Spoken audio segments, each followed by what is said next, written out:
Good morning, fourth and fifth graders. I've missed y'all so much. It's been so long since we've been together. So I'm really pumped that we get to be together here today. It's better than nothing. I was thinking of all the things that I miss with you guys. I really miss the smell of Evan's donuts on Sunday morning because he would always have a donut and he would eat it in class right in front of me and it smelled so good. And every week I was like, where's mine? He never brought me one. Thanks, Evan. I miss y'all so much, and I hope you know that, and I'm ready to be back together with you. But today, just for a few minutes, we've got a quick Bible story that we're going to go over, and at the end, I'm going to have 2 questions, and if you can answer those questions and have your parents send me the answers, then you will be in a drawing for a $5 gift card that I'm going to put in the mail to you. So, hey, you can go eat ice cream this week. So, okay, listen up. We're going to do a quick recap. Do you remember what we talked about? God's people had the temple. It was destroyed and they were taken captive by Babylon. Do you remember that? All right. And then while they were in Babylon, do you remember that King Nebuchadnezzar built this really tall statue that he wanted them all to bow down to? And Shadrach, Meshach, and Abednego refused to do that. They were thrown into a fiery furnace. God saved them. Do you remember all this? Okay. We're going to continue on with that. So King Nebuchadnezzar had a dream, all right? He had a dream and it terrified him. So in this dream, there was this humongous, beautiful tree and it was covered in fruit and the animals lived in it and slept under it. It provided lots of protection for people, for all the different animals. And all of a sudden in his dream, the tree was chopped down, fell over. The only thing that was left was the stump above the ground and the roots that grew under the ground. A stump, that's like what you hit with, that's what you hit on your bike when you're riding your bike, right? Or you trip on it when you're walking. And then you got the roots that are under the ground. So those were the only parts that were left in his dream. So this dream really scared him. So he called for Daniel. He said, hey, I bet that guy Daniel can tell me what this means.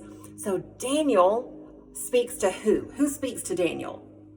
God does. God talks to Daniel and God tells Daniel what this dream means. But Daniel was really scared to tell King Nebuchadnezzar what this dream meant. Do you know why?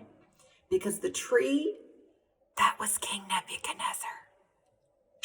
Not good news for him, right? If you were the king, that's not the message that you would want delivered to you. So Daniel had to go and tell the king, hey, that big tree is actually you and you're going to fall down. You're going to be taken down. So 1 year later, that's exactly what happened to King Nebuchadnezzar. God took him down. King Nebuchadnezzar was used to live in this really awesome palace with all the foods and entertainment he could think of, right? He was living the dream. And the next thing you know, do you know where God sent him? Into the field with the cows. He actually ate weeds. He ate the grass. Can you imagine if you went outside and got a handful of grass right now? Okay, that's what he ate. And he ate that for, you ready? 7 years he spent outside, walking around on his hands and knees, eating grass. People thought he had gone crazy. They're like, our king is nuts. He's outside acting like a cow. But you know what? After all those years, Nebuchadnezzar came to his senses. He decided that he was going to honor God in what he did. So God did this in order to turn his heart back to him. God wasn't just being mean. He had a reason for doing this to King Nebuchadnezzar. So King Nebuchadnezzar turned his heart back to God. He came back to his senses. He went back into the palace. And later he died. And his son, Belshazzar or Belshazzar, I've heard it said 2 ways, he became the king of Babylon.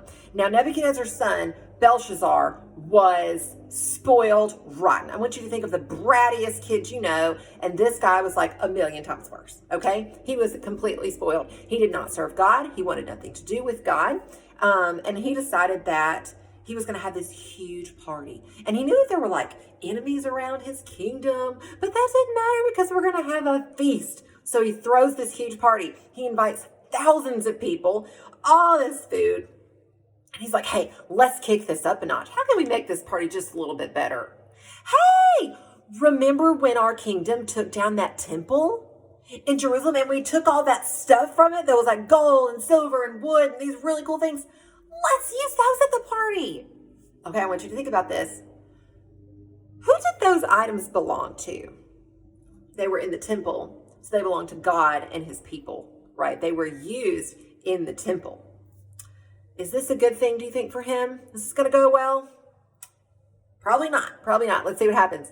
So he brings in all this stuff from the temple, and they start having this big party, and there's lots of drinking, and there's lots of food. Everybody's having a really good time, and they start kind of making jokes.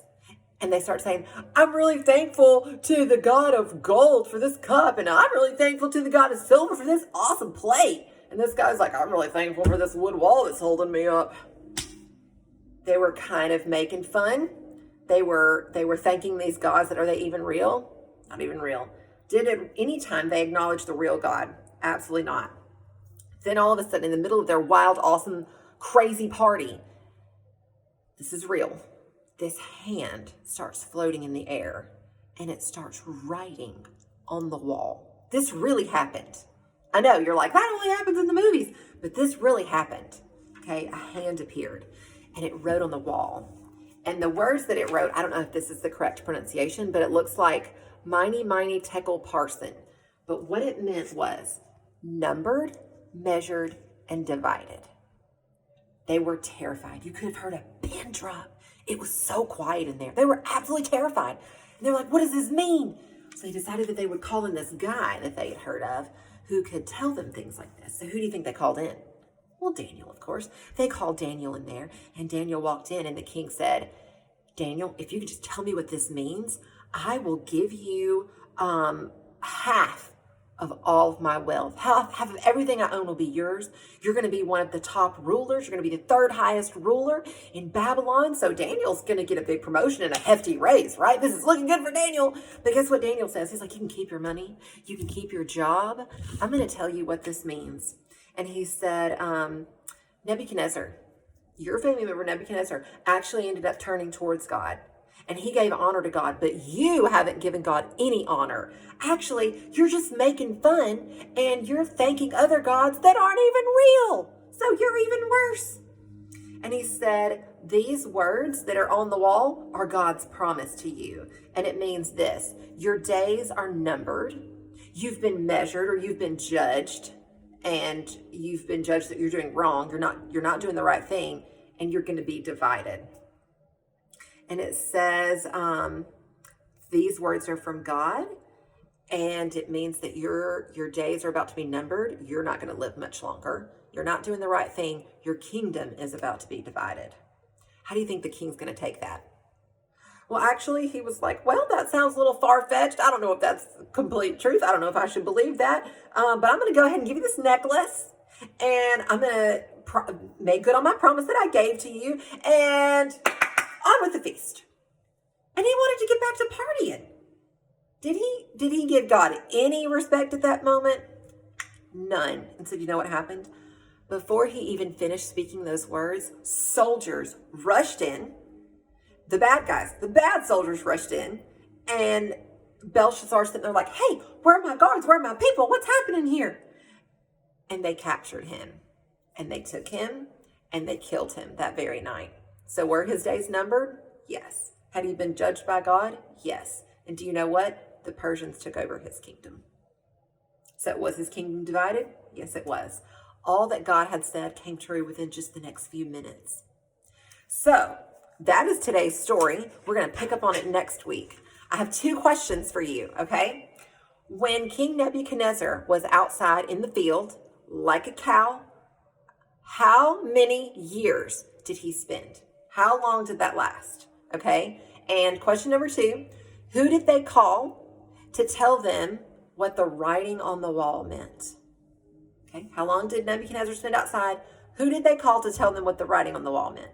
Have your parents, they can text message me. They can comment in the YouTube comments. However they want to get in touch with me. I'm going to put your name in the drawing for a $5 gift card. So make sure you're listening next week because we're going to do it again. Have a good week, you guys.